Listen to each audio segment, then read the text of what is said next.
Assalamualaikum warahmatullahi wabarakatuh. Perkenalkan, saya Dina Fajrati dengan NIM 20234029, Program Studi Perpustakaan dan Ilmu Informasi Universitas Negeri Padang.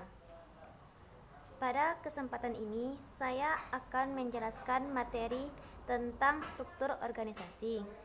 Namun, sebelum saya masuk kepada penjelasan tentang materi struktur organisasi, saya akan menjelaskan terlebih dahulu tentang organisasi sosial dan tipe-tipe organisasi. 1. Organisasi sosial. Menurut Dirjo Sisworo 1985, organisasi sosial merupakan suatu wadah pergaulan kelompok yang disusun secara jelas antara para petugas dan tugasnya yang berhubungan dengan usaha mencapai suatu tujuan tertentu yang biasanya berhubungan dengan keamanan para anggotanya.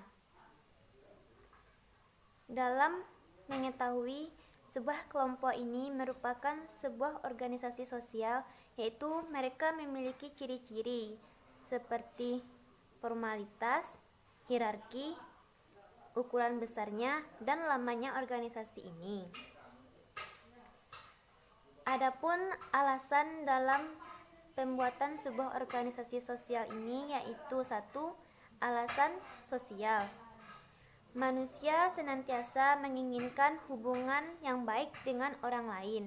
Dengan adanya hubungan yang baik ini, mereka dapat memenuhi kebutuhan hidupnya secara masing-masing.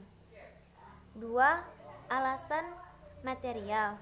Dengan alasan material ini, manusia bisa melakukan sesuatu yang tidak bisa mereka lakukan sendiri, seperti memperbesar kemampuannya, menghemat waktu, dan mengakumulasi pengetahuannya.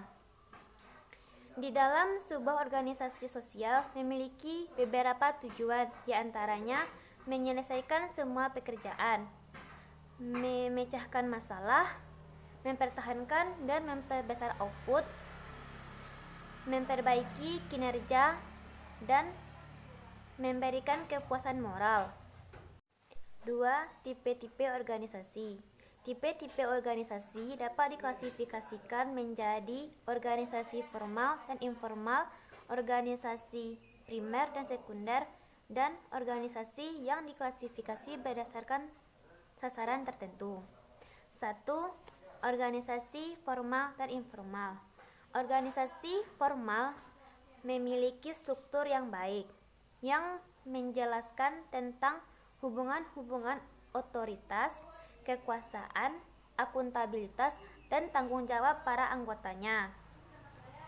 Organisasi formal memiliki sifat yang tahan lama dan terencana. Contoh dari organisasi formal ini yaitu perusahaan-perusahaan besar dan universitas-universitas ternama. Organisasi informal. Organisasi informal umumnya terorganisasi secara lepas, fleksibel, tidak terencana dengan baik, dan bersifat spontan. Contoh dari organisasi informal ini yaitu suatu acara pertemuan makan bersama. 2. Organisasi primer dan sekunder. Organisasi primer menuntut keterlibatan pribadi dan emosional anggotanya. Organisasi ini bersifat pribadi, langsung, spontan, dan tatap muka. Organisasi sekunder hubungannya bersifat intelektual, rasional, dan kontraktual. Organisasi ini bukanlah bertujuan memuaskan para anggota, tetapi organisasi ini menyediakan alat-alat seperti imbalan berupa gaji atau upah yang bertujuan untuk memenuhi kebutuhan anggota. 3.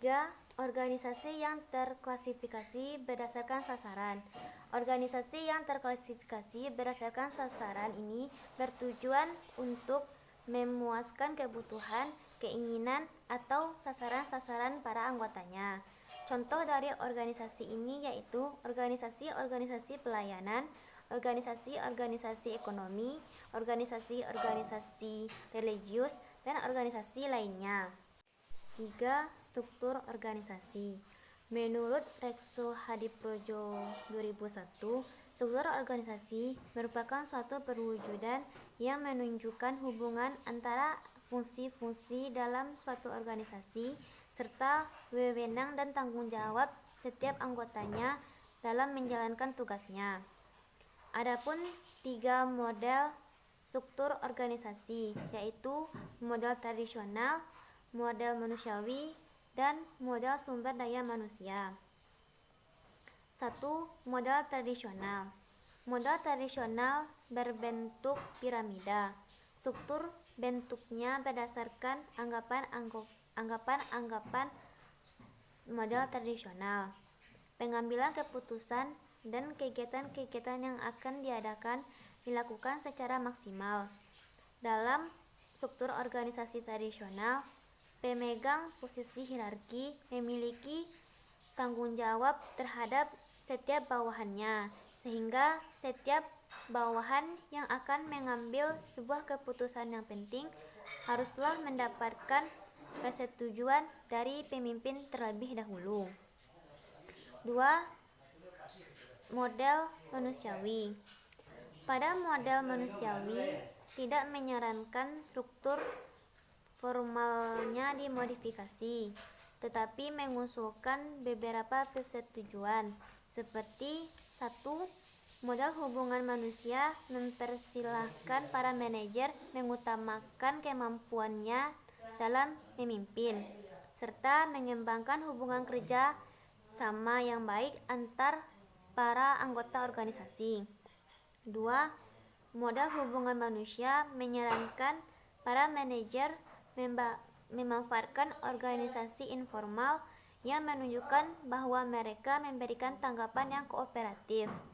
3. Model hubungan manusiawi ditunjukkan dengan sejumlah teknik kewenangan personalia yang dirancang untuk memenuhi kebutuhan seluruh anggota organisasi.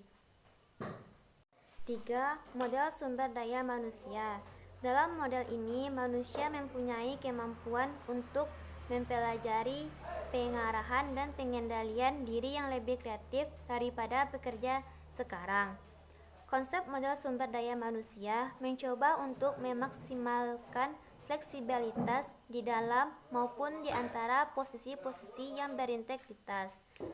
Hal ini mengharuskan anggota-anggota organisasi mempunyai suatu tujuan yang disetujui bersama, 2. Jalur untuk memperoleh informasi yang relevan, 3. Kemampuan untuk memberikan tanggapan terhadap informasi dengan efisien. Demikianlah materi yang dapat saya jelaskan. Saya sudahi dengan Assalamualaikum warahmatullahi wabarakatuh.